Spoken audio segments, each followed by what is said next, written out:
আসসালামু আলাইকুম, welcome to my channel cooking show and travel. আমার আজকের রেসিপি হচ্ছে হোটেল স্টাইলে নান রুটি রেসিপি। আমার চ্যানেলে নতুন ভিডিও পেতে এখনই আমার চ্যানেলটিকে সাবস্ক্রাইব করে ফেলুন।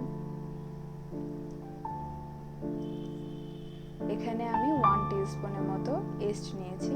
আমি এখানে 3 কাপ ময়দার জন্য 1 টিস্পুনের মতো ইস্ট নিয়েছি। এখানে আমি 3 ভাগের 1 কাপের মতো কুসুম গরম পানি নিয়েছি।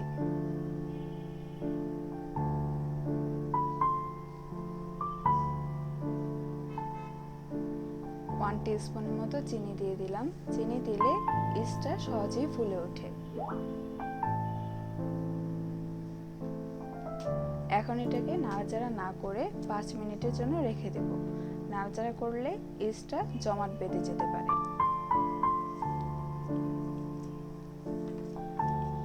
এখানে আমি ময়দা দিয়ে দেব 3 কাপ।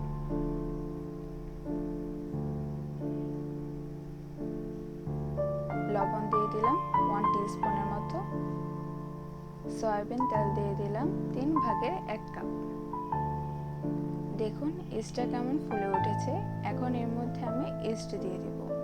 বেশি ইস্ট দিলে নান রুটি থেকে ইস্টের একটা গন্ধ আসে, তাই পরিমাণ বুঝে ইস্টটা দিবেন। এখানে আমি টক দই দিয়ে দিলাম 4 ভাগের 1 কাপ। টক দই দিলে 2 দিনের মতো নান রুটিটা সংরক্ষণ করা যায়। আপনারা চাইলে এর পরিবর্তে তরল দুধ অথবা কুসুম গরম পানি ব্যবহার করতে পারেন। মাখানো হয়ে গেছে।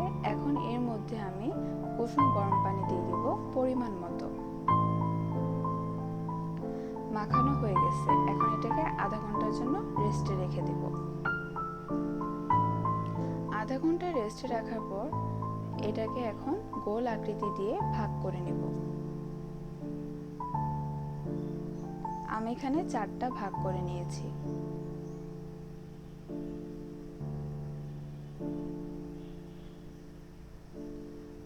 অল্প একটু ময়দার গুঁড়ি দিয়ে বেলে নেব, তাহলে বেলতে সুবিধা হবে।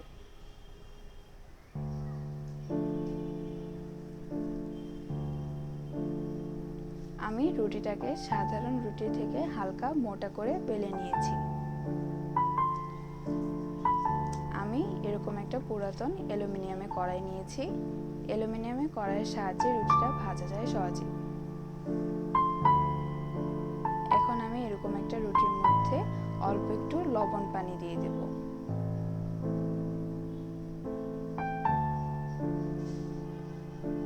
চুলা আঁচটা মিডিয়ামে রেখে যে পাটটাতে পানি দিয়েছি সেই পাটটাকে নিচের দিকে রেখে ঢাকনা দিয়ে ঢেকে দেব।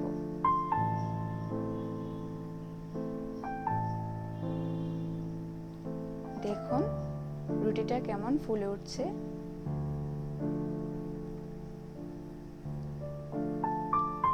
এখন এটাকে আমি এভাবে উল্টিয়ে চারপাশ ঘুরিয়ে ঘুরিয়ে ছেঁকে নেব। চুলা আঁচটা লোতে রাখবেন, তা না হলে পুড়ে যেতে পারে। দেখুন রুটিটা কেমন ফুলে উঠেছে। এখন এটাকে আমি নামিয়ে ফেলবো।